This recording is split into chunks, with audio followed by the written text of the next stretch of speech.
जय जय श्री राम। आप सभी का जीवन मंगलमय हो। आज की धर्म परिचर्चा भारत संस्कार मंच YouTube channel, Facebook, Instagram, Twitter के माध्यम से, जिसमें आप सभी महानुभावों का वंदन, अभिनंदन एवं स्वागत है। कल से नवरात्रि का शुभारंभ है। इस नवरात्रि के शुभारंभ में हम आप सभी के लिए परमात्मा से प्रार्थना, सभी परिवार के लिए, समाज के लिए, विश्व के लिए ये प्रार्थना मौन व्रत रह के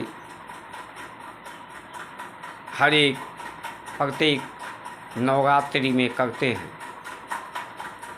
इस नवरात्रि में भी प्रार्थना आप सभी का परमात्मा से सुख, शांति, स्वस्थ रहने के लिए परमात्मा की कृपा, माँ भगवती की कृपा आप सभी पर बरसती रहे। संत ब्राह्मण एक अधिवक्ता की तरह से हैं। जिस तरह से अधिवक्ता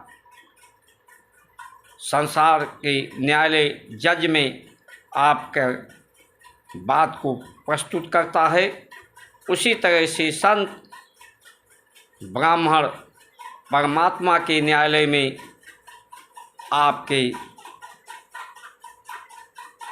वाद को, दुखों को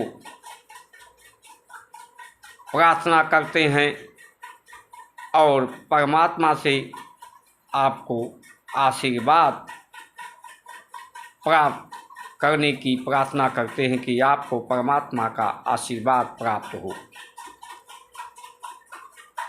इसलिए मौन व्रत होने के कारण नवरात्र में वीडियो नया नहीं बन पाएगा। आप सभी महानुभाव इस संचार क्रांति को नित्य निरंतर आपके भरोसे, आपके विश्वास पर कि आप इसे नित्य निरंतर बढ़ाते रहेंगे, सब्सक्राइब, लाइक, शेयर, फॉलो करते रहेंगे, ताकि हमारे संस्कार संस्कृति का उत्थान हो, राम का काज हो, राम के काज से राम राज की स्थापना हो।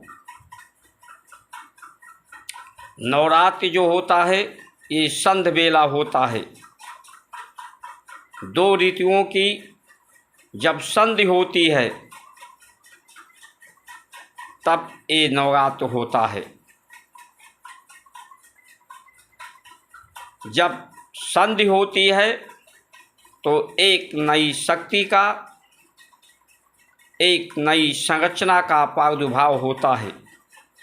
नर नारी के मिलने से, संधि से, प्रकृति धरती के संधि से, समाज एक दूसरे से संधि से,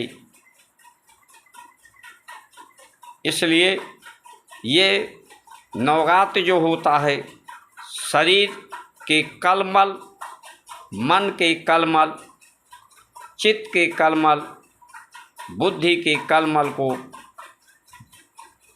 पवित्र करके निर्मल करता है।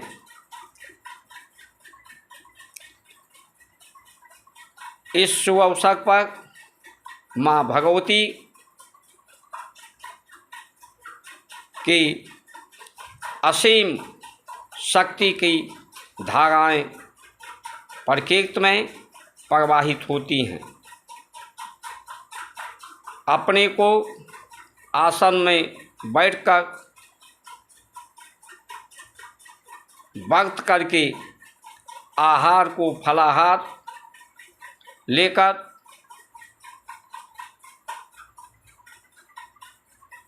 अपने चित्त, मन, बुद्धि को एकाग्र करके संसार के भागदौड़ से अपने को रोककर अपने चित्त वृत्तियों को निरोध कर इस महाशक्ति से जुड़ने का ये सुअवसर होता है। व्यक्ति कुछ नहीं है, एक ट्रांसफार्मर की तरह से है। जैसे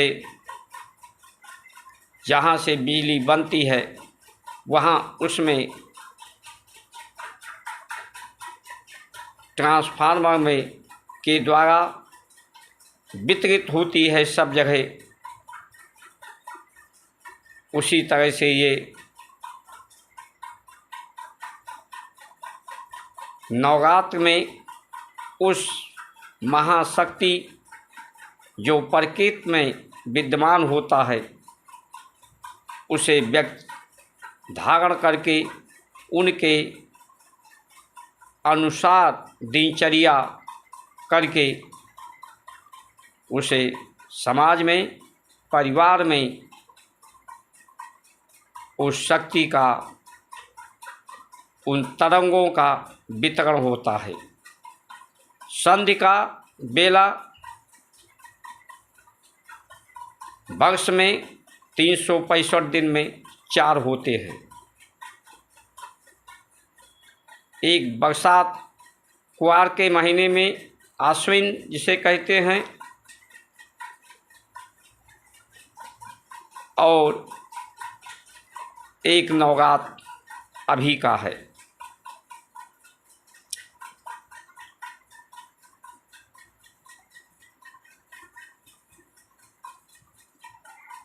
बसंत में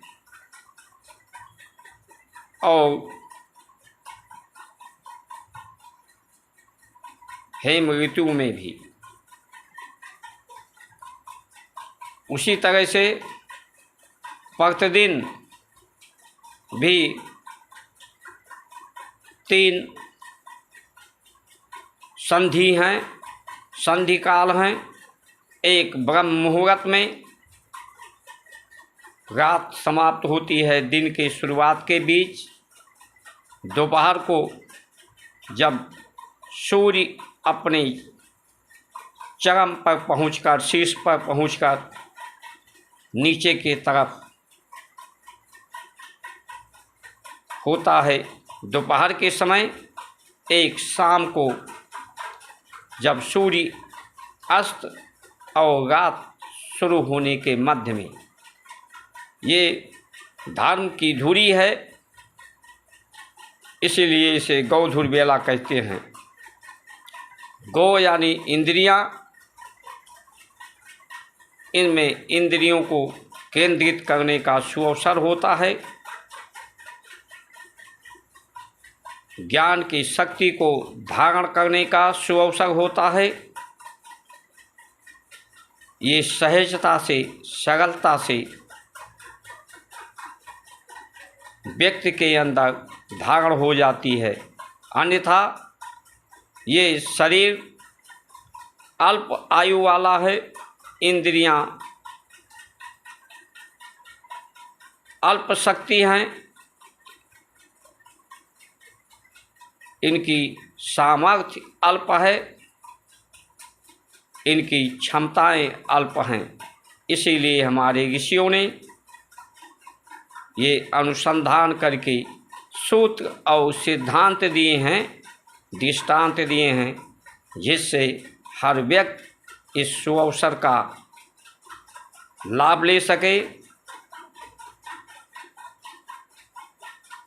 इस नवरात्र से अपने को योग करके, जोड़ करके सुयोग बन सके, सामर्थ्यवान बन सके, सभी को सामर्थ्यवान बना सके, सभी को संगठित कर सके, सभी के भेदभाव को समाप्त कर सके, सभी की निर्बलता, दीनता, हीनता को समाप्त करके सभी को सामर्थ्यवान बनाए, सभी को सुयोग बनाए।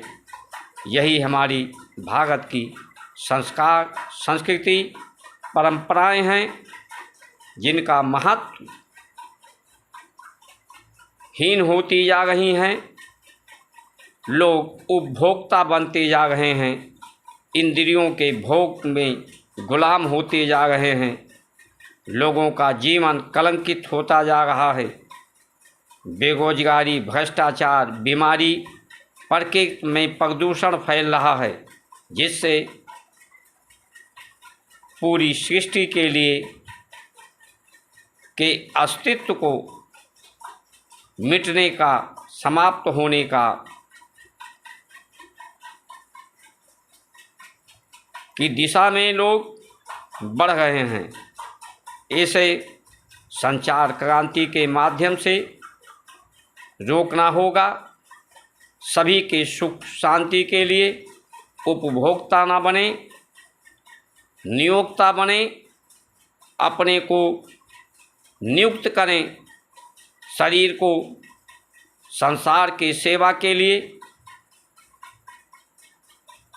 मन को परमात्मा से प्रेम के लिए और प्रकृति के अनुसार आपकी बुद्धि हो, सद्बुद्धि हो, आप में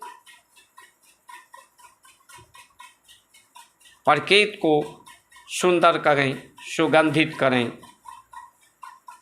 हर व्यक्ति बने देवता, धरती बने स्वर्ग समान। यही हमारे भारत की संस्कार संस्कृति है। इन्हीं वचनों के साथ आप सभी का सुमंगल कामना करते हुए जय श्री राम।